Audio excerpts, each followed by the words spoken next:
Welcome to the PROUST questionnaire. 35 questions giving us insight into what makes creative people tick.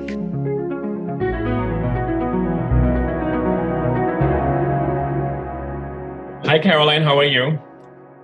Hi, Uli. I'm fine. How are you doing? Good. I'm excited to have a new episode with a photographer from Senegal, Omar Victor Diop, who I met, I think, about 10 years ago, who's a photographer who works in editorial and fashion, and has also done these amazing restaging of historical images that are really beautiful and have been shown all over the world.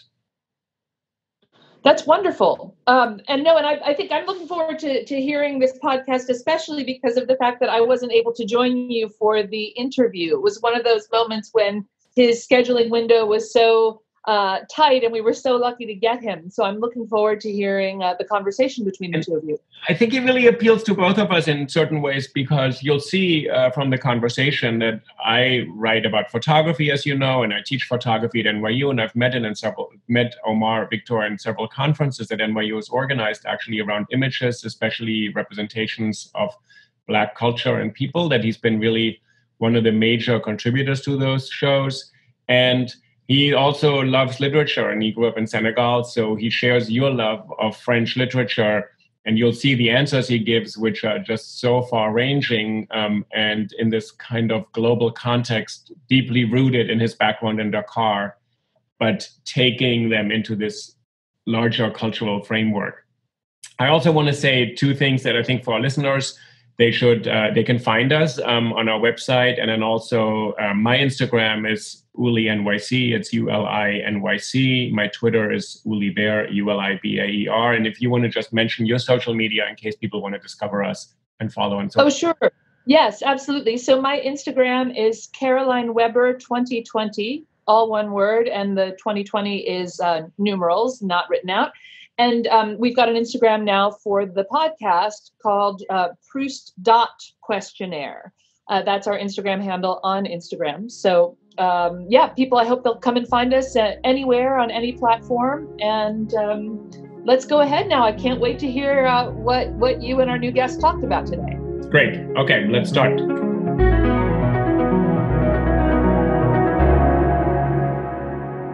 So, Omar, I'm so happy to see you today.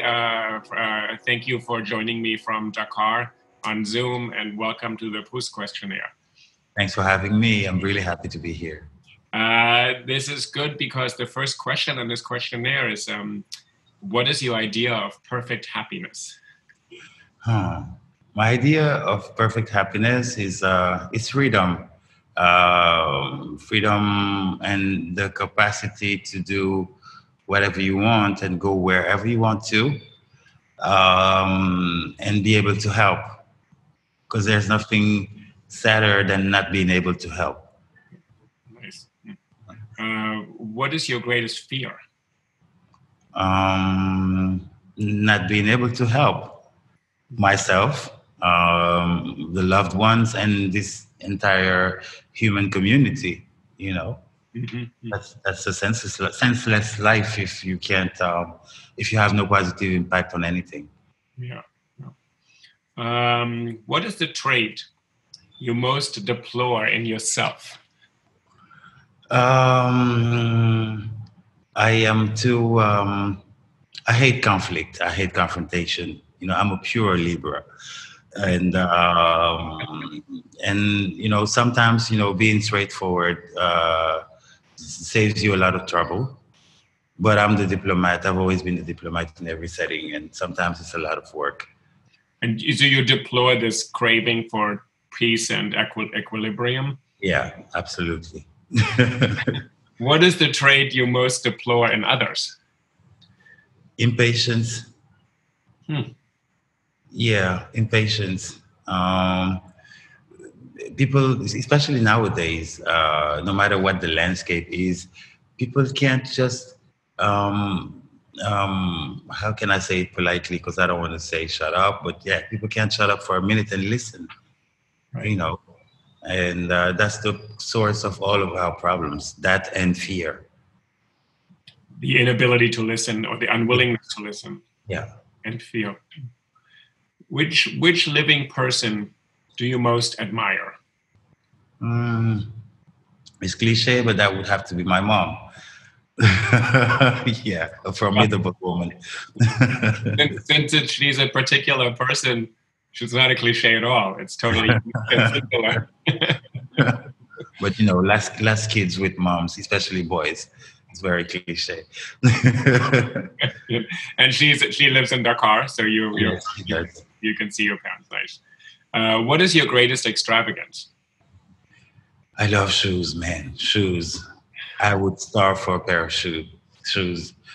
Yeah, it's shoes. I have about 200 pairs of designer sneakers. Okay. And I'm not stopping. So hopefully, when everything opens up again, you can go back to Kith or wherever you get. Oh, I'm shopping online. I haven't stopped. Oh, you've been doing it the whole time. Okay. It's really an extravagance. Okay, you just have to stop. What's your favorite sneaker? It's not a question. It's not a question in the original questionnaire. Oh, that's a hard one. I have a couple of Dior sneakers that were designed by Eddie Sliman. They kind of look like it's the B2 sneakers.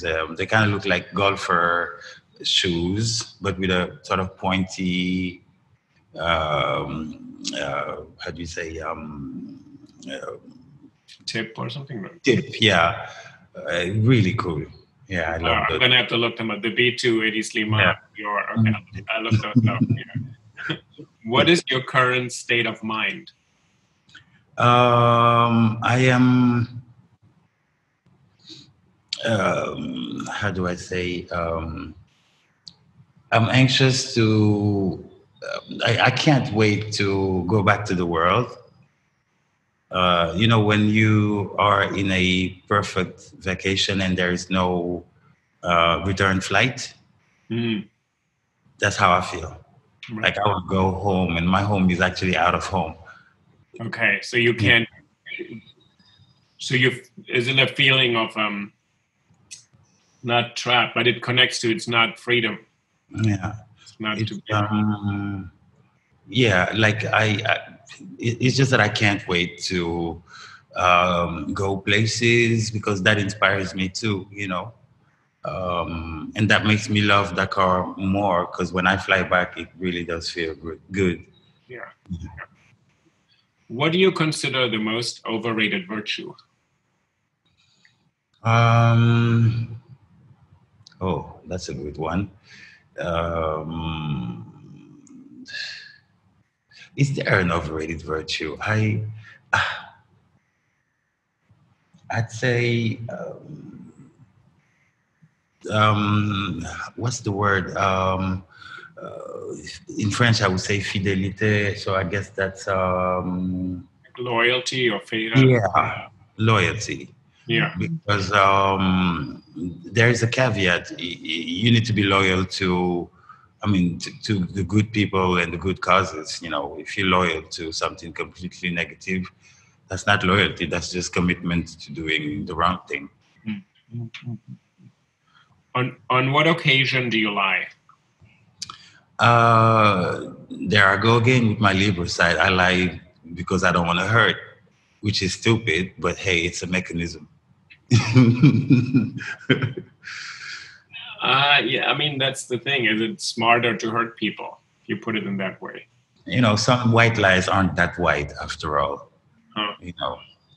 Yeah, right. That's how I see it. What do you most dislike about your appearance? And you're a photographer you've done a lot of work with yourself and your photographs. So it's kind of it's a very interesting and strange question on this questionnaire from 1895. And I'm being really honest, this is the first time I'm turning 40 this year, and it took me that long to be able to look at the whole package and be fine with it. I used to hate my big lips until I loved them. I used to hate the gap between my teeth. I used to hate being slim or skinny, depending on the age. I used to hate not being as tall as my brothers. And now I'm happy that I'm actually, the one that has the perfect size according to my own standards. I'm not there anymore. So that's nice. And you're turning 40 in October or something? Is that your Libra? September. September. Okay. So that's actually great. So 40 years is not a long time for lots of people to get comfortable with that. Some people never get there. Do you think actually your work as a photographer and doing sort of these self-portraits has been part of this process? Most definitely, because I was almost apologetic for using myself as a model, because I was like, hey, that's the only one I could find. So I hope you don't mind. That's really how, when I listened to the first interviews after the first series of self-portraits, I feel like I'm apologizing. Like, hey, I was in the residency program. I had no one around. So I said, but no. But what made me realize that is actually the feedback I get. Good and bad feedback. Of course, people never came to my face telling me that I was ugly, but I had a lot of feedback on the way people see me. And I was fine with what I was hearing, and I realized that most of the things that I hated were actually assets for me, or for my art, at least. Growing up, people would make fun of me because of my big eyes. Like, I would be called like the owl or things like that. And now, actually, I realize that it's probably one of the features that helps me the most in saying things without having to say them. I know how to use my eyes to make the character speak. So I guess that contributes to it. Yeah, interesting. I mean, and also to put yourself in this place where people talk about your appearance. This is why this question is so unusual, because most people never ask anything like this. Which living person do you most despise? I'm going to quote Nancy Pelosi. I don't hate people. I don't despise people. No, but who do I despise? No,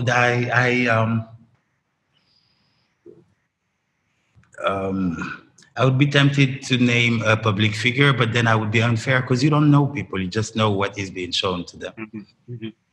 Maybe that guy that I'm thinking of, and I'm sure you know who I'm thinking of, maybe he ain't that way. I don't know, because I haven't had my own experience of him. Yeah, it could be a performance. Yeah. He's acting, or he's acting, I don't it, but hey. These next two questions are very gendered, so they're from the 19th century. So we keep them on there as the original ones. What is the quality you most like in a man?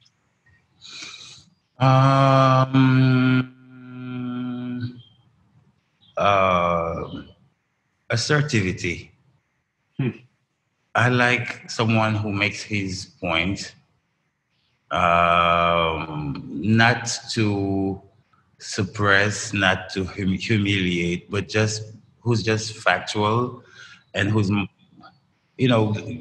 pure in the way they position themselves in front of the rest of the world. I like that. I like assertivity. What is the quality you most like in a woman? Assertivity.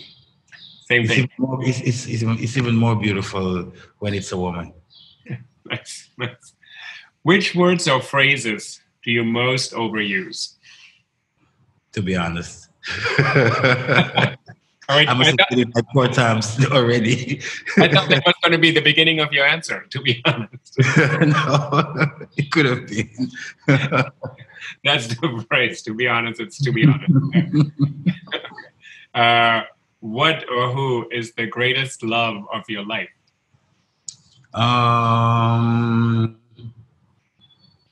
That's mommy. Yeah. Oh, yeah. That's my mom. What's your mom's name? Aminata. Okay. So she's been twice already on this. Maybe she'll come up again. Nice. Very nice. When and where were you happiest? My childhood, like from let's say from 5 to the teenage years. Because I grew up in Dakar, but like in the best of Dakar. I'm not talking about the fact that my parents were quite privileged. I'm talking about the fact that I'm from a huge family. I don't even know how many cousins I have, maybe 100. Wow. And I went to Catholic school at the time where like every classroom would be a rainbow classroom. The sports, I did like 7 sports, sometimes 3 simultaneously. And when I remember that part of my life, I feel really fortunate and privileged to be so well surrounded. Nice. I can't even imagine having that many cousins. It must be. So do you ever go out and around in Dakar without seeing one of your cousins? Well, the thing is, because I'm probably the youngest of like the 100 cousins, they know me more than I know them. So I always act like there's a cousin in the room, because there is.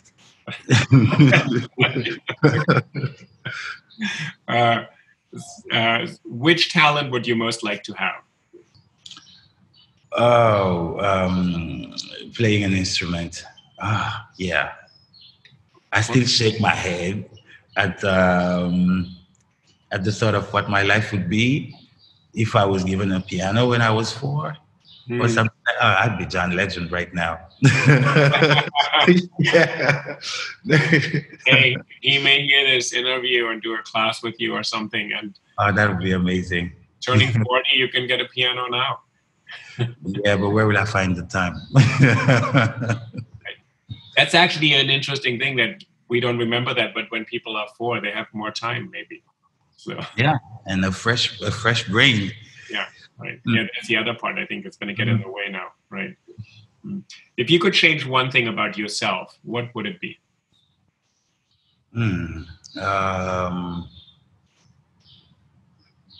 What would it be? I guess I'd be more a walker than a talker. You know what I mean? I'm very good at assessment, self-assessment, writing a strategy on paper. Like, I'm a very good counselor. But when it comes to acting, I'm the king of procrastination, and many of my ideas die out because, I just don't act on them. I wouldn't have thought. I know it doesn't show. I wouldn't have thought that because you've been really prolific. So I've seen your work, and I think I've seen it in Senegal, in Italy, Los Angeles, New York. So in some ways, it seems like you're actually able to do a lot of things. So do you still have all these other things that they don't come to fruition? Yeah, you've seen probably 10% of what I could have done if I didn't spend too much time pondering. And it's good because whatever you put out is really well put together, but I'm sure there's a way to be more efficient. I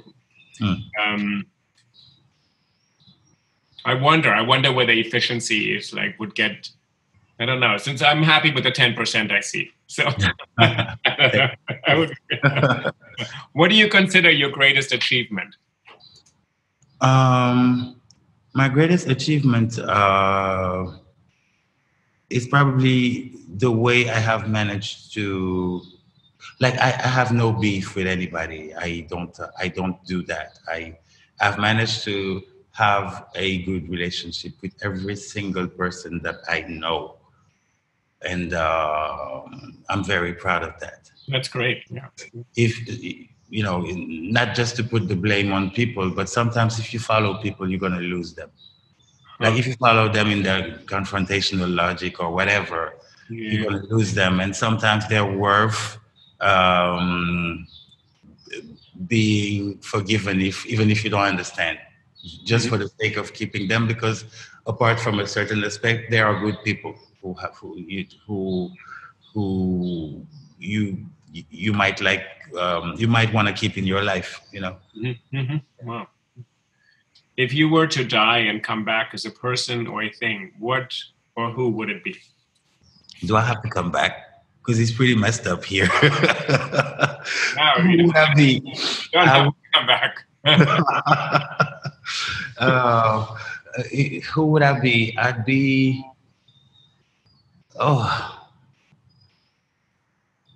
John Legend. We have a path here. Because you can have 90% of the other project you're sketching out. So this is the other one. Yeah. Becoming John Legend. Where would you most like to live? Is it still if I had to come back? No, there's No. a totally separate one. Like, no, you're just you. No, you're not John Legend. You're just you. I liked Kyoto a lot. Kyoto. I was there last September. I was supposed to be there right now, but because of the pandemic, it's been pushed. I liked Kyoto a lot. Because it's one of the few places where I have felt, surprisingly, I wouldn't say home, but I was, it made sense for me to be there. I wasn't feeling like, I don't even know how that happened, because, I mean, out of all the places I've been, Japan is the furthest from my Senegalese reality, but it made so much sense to me to be there, and everything nothing surprised me, but everything was appropriate. Yeah, it's quite beautiful. And you were supposed to be there right now doing work. I produced a new series that was commissioned by a photo festival called Kyotography. Mm-hmm. So I did portraits of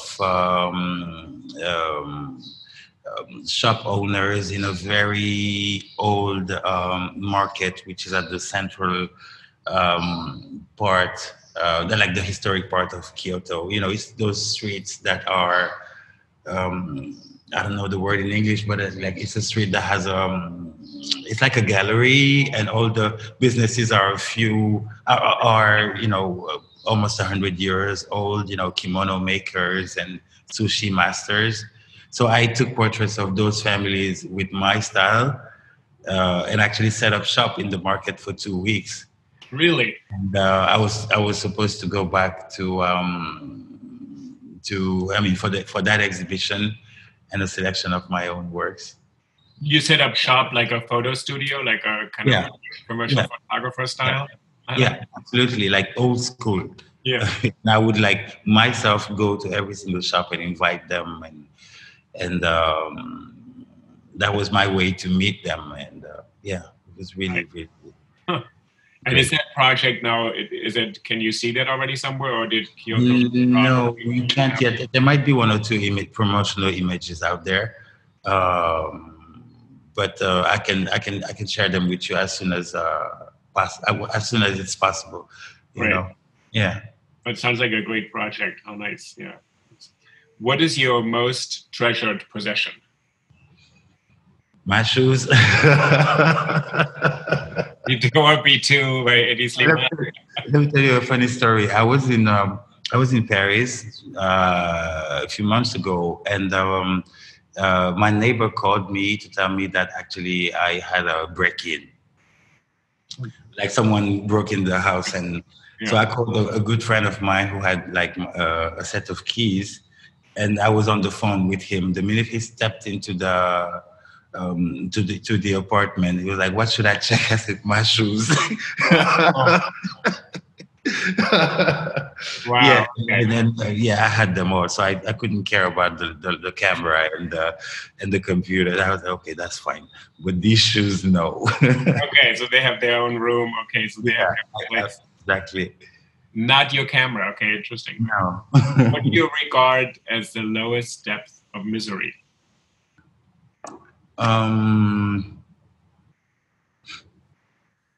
Not being able to protect those who are important to you. You know, when I did that series of portraits of refugees in a refugee camp in the north of Cameroon, it was a UNHCR camp. Out of all the stories that I was told by the refugees, one thing that would always come back was how powerless they felt because they could not protect their mother. Oh. And that's the worst feeling. That's why, I have to be really selective when I read the news with regards to the coronavirus, because that's something that many people have experienced. Losing a loved one, not being able to protect them, not even being able, not being able to hold their hand. Yeah. I cannot imagine anything worse in terms of, a feeling, and there's nothing you can do.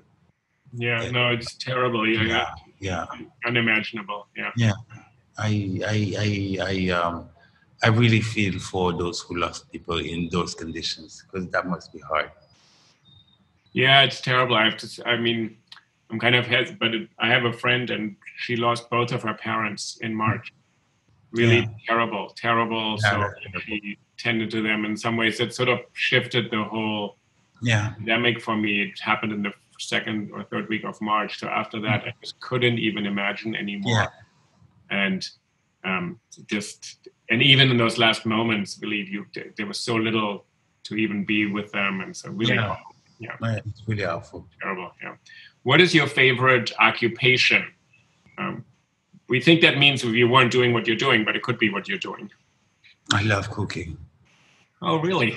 Yeah, I cook every day, like every single day. That's why I don't eat out that much, actually, unless I want to be inspired, But I love cooking, and I cook everything from, traditional Senegalese dishes to my own creations. Wow, I'm really impressed. I just cook to eat. I can't figure out the timing. I just cannot really.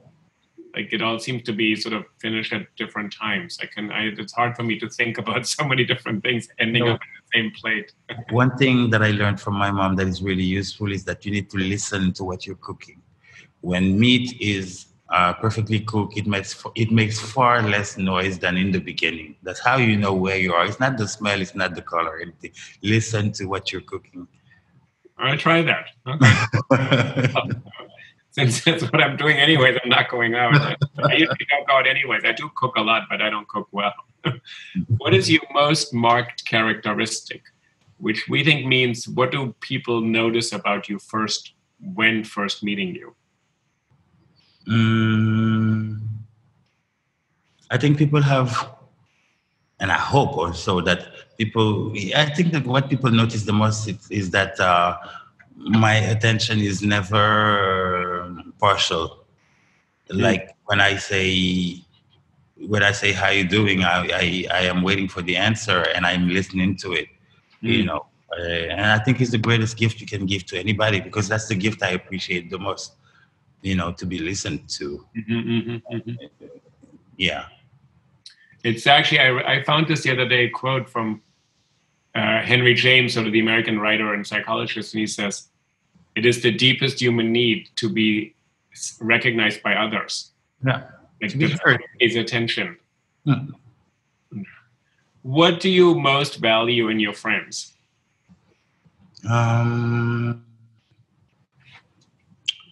I would say the fact that in spite of all they know about me, because we all have flaws, they're still here and still the same. And that's what I'm trying to give them to. That only a true friend can do that. Know you and know when you've messed up, and like know you in your shame, and still look at you with respect, and they're still part of your team. And with no expectation of any award for that. They just do it because they're your friends, you know. Mm-hmm. Mm-hmm. I like this phrase. I've never heard this actually. To know you in your shame. Mm-hmm. Yeah, that friend who knows everything. Yeah. Who are your favorite writers? Or who are your favorite writers is the question. Maryse Condé. Oh yes. Yeah. Victor Hugo, Chimamanda.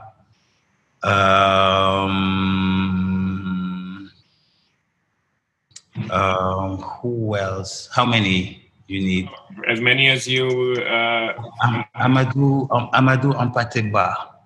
Who is this? I don't know who that is. Amadou Ampateba. He's like I can't remember if he was from Guinea Conakry or Mali, but he is like he's written incredible novels that are, you know, eye openers for whoever wants to know,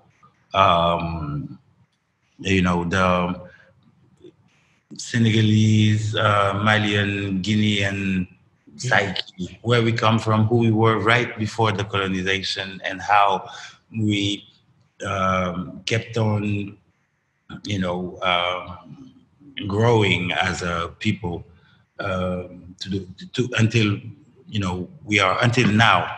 It's a very, that him and Maryse Condé are very good at telling the world who we are, who we were, and maybe who we could have been. Mm-hmm. It's interesting. I'm teaching Chinua Achebe, I think next week, and I interviewed. Yeah, of course. Like I interviewed our mutual friend Mantia Diawara about Achebe, and it was such an amazing conversation. And it was so it is exactly about this brink of sort of the end of colonialism, but what could we have been? Who have we become? Yeah, it's funny because Chinua Achebe, he brought this Things Fall Apart, right, which we studied at in high school. Right. And actually, what he did for, you know, that Niger River Delta region in terms of telling their story, that's what Maryse Condé does in Ségou. And that's what Amadou Ampateba does in Amkoulel. I'll send you the info about these books. One needs to read them. The only book I know is Ségou, and I know so from Maryse Condé, but I don't know the other one. So if you send me the reference, yeah, I will. But it is a beautiful way to think about it, like who we could have been, but then literature kind of lets you see that as a possibility. Yeah, absolutely. Who is your hero of fiction? So a fictional character. Fictional character?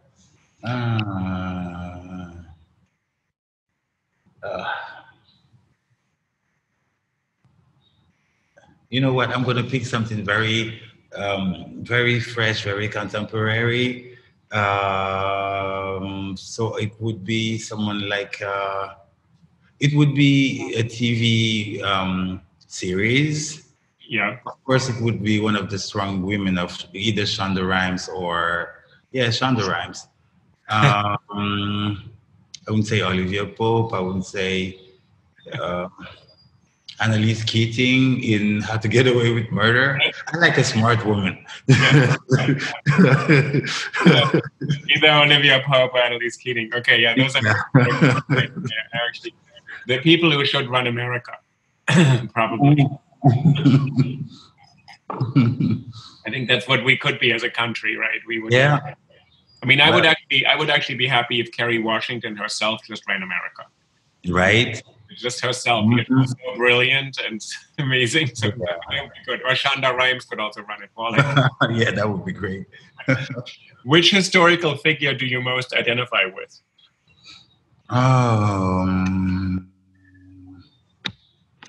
Identify the most with. That would be maybe someone like Jean-Baptiste Bellay. Although, I mean, our stories aren't really the same. But Jean-Baptiste Bellay was a baby that was taken as a slave to the French West Indies, and who actually bought his own freedom and joined the French Revolution in France and became actually a member of the first of the Convention Nationale, which is the first sort of parliament of the French Republic. And for me, he's like a hyphen between. He's like the reverse. How do you say triangular trait? Yeah, the triangular trait. Yeah. Yeah, he's like he is like just his existence is a slap in the face of that system. Because he's a reverse, because he starts in Senegal, taken to the French West Indies, goes to France and becomes a member.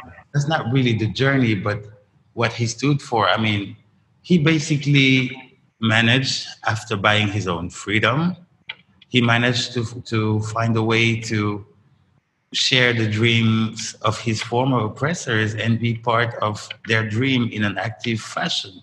Mm-hmm. You know what I did with that? Because he's part of my diaspora series. It's the guy with the kind of looks like Toussaint Louverture with the beige. He's sort of leaning against a pendulum. You have a portrait of yourself in that pose. Yeah. They're like like a frock coat and the beige pants or something, right? Yeah, exactly. Okay, so what I did is that I actually gave one of the edition prints to the French to the French patrimoine, like National Collection of Art.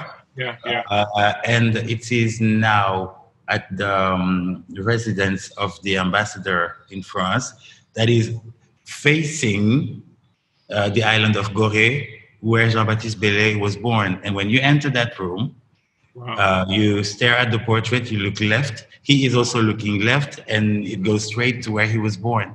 So I took him back home. Nice. You know, and it's there now. And I've had assurances that it will remain there. So he'll be in France, but at home, looking at where he was born. Beautiful. I love that you said that he joins the dream of his former oppressors to shape that dream also for himself and other people. That's beautiful. Huh.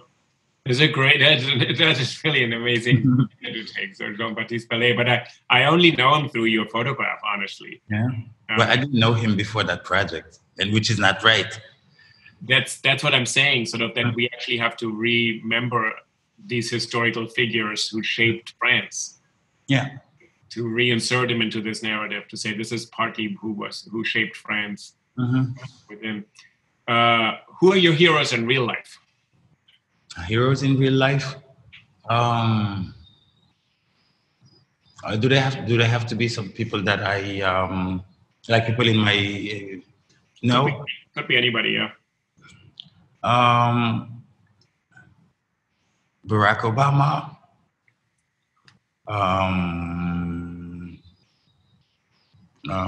Christian Taubira, who was the French minister who led all the debates. I mean, who had to face a portion of the parliament when France was trying to how do I say, implement same-sex marriage. Right. I mean, there are videos on YouTube of her relentlessly being what a great French mind is, you know, going Victor Hugo on them. Yes. You know. She's written books, and I think she's really well known for knowing the entire canon of French literature, and she basically quotes it back at them and saying, if this is your culture and your values, this is what you have to do. Yeah. I mean, I remember like watching TV and cheering as if I was watching sports. Like, I mean, and Beyonce. Oh, nice. Yeah, more for, of course, I love her music. I've been listening to her for decades. but for her mission as an artist and how effective she is in acting on what she believes in and putting everything behind it. I watched her, the speech she made 2 days ago for the class of 2020. She was invited by the Obamas, and she basically declined. She made her artist statement and her human statement, and I was like, yeah, that's how it's supposed to be. That's nice. So this is a Christian Taubira, Beyonce, and Barack Obama. There are several ways to be great, and several ways to have a positive impact and to live for more than oneself. Mm-hmm. Mm-hmm. What are your favorite names? Omar, Victor. No, I'm kidding. My favorite names? I do like Victor and Omar. I like the combination. I don't know how that came, but I love Fitzgerald. I love how it sounds. Fitzgerald. It's just so. I mean, if there is Fitzgerald on your name, it's quite. I don't know even where that comes from, but for me, it's quite an impactful name. Yeah. Something about it I always thought it's also a composite. It's like two names in one. Fitzgerald. Yeah. What is it that you most dislike?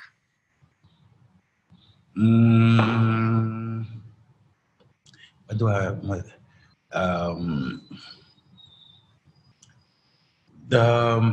Intolerance, judgment. Yeah, that's the word actually. Judgment. Okay. Yeah. What is your greatest regret?